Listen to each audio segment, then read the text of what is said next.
శర్మమ్మ గారు, బాటమ్మ గారు, విజయమ్మ గారు అందరు ఉన్నారు.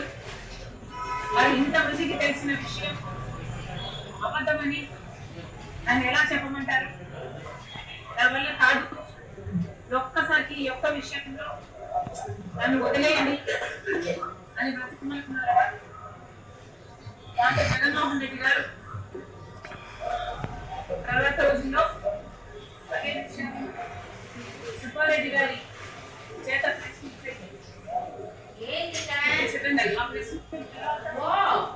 జగన్మోహన్ రెడ్డి గారు మళ్ళీ సాయి రెడ్డి గారికి ఫోన్ చేశామని చెప్పారు.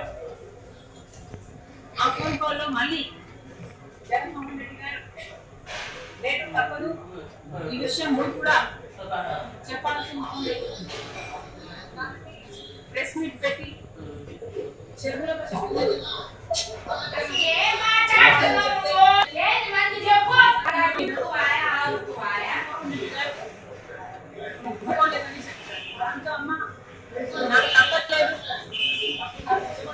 చాలా ప్రయత్నం చేశాను, తప్పనిసరి నేను ఒప్పుకోవాల్సి వచ్చింది అని తర్వాత సరే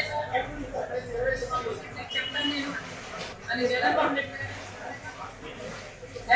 రెడ్డి గారు ఏం మాట్లాడాలో, ఏ పాయింట్ మాట్లాడాలో నేను డిక్టేట్ చేస్తాను అని సాయి రెడ్డి గారు చెప్పారు. తర్వాత 40 నిమిషాల పైన జగన్మోహన్ రెడ్డి గారు ఏ పాయింట్ ఎలా చెప్పాలి అని 40 నిమిషాల పాటు జగన్మోహన్ రెడ్డి గారు డిక్టేట్ చేశారట. ఆ డిక్టేషన్ సాయి రెడ్డి గారు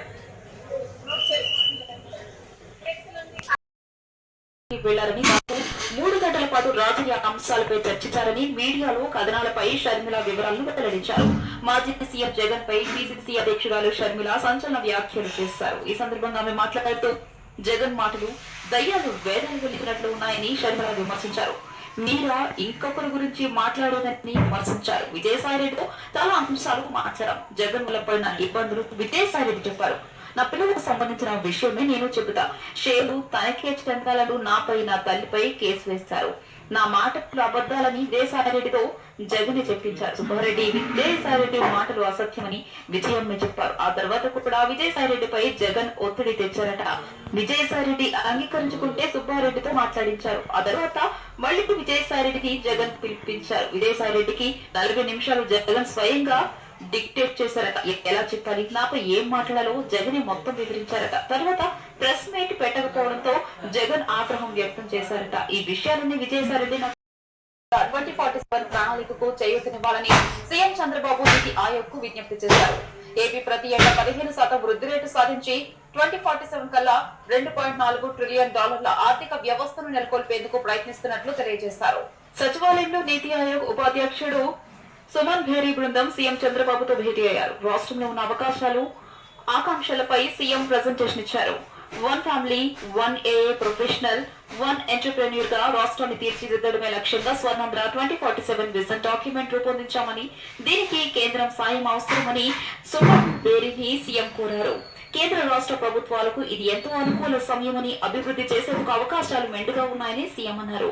ఇందులో నీతి ఆయోగ్ భాగస్వామ్యం ఖచ్చితంగా ఉంటుందని సుమన్ భేరీ హామీ ఇచ్చారు. అయితే రాష్ట్రం ఇంకా విభజన సమస్యల నుంచి తేరుకోలేదని, 2 రాష్ట్రాల మధ్య ఉన్న ఆర్థిక వివాదాల గురించి నీతి ఆయోగ్ కు వివరించారు. అలాగే హైదరాబాద్ ను వదులుకోవాల్సి రావడంతో పాటు ఏపీ పూర్తిగా వ్యవసాయ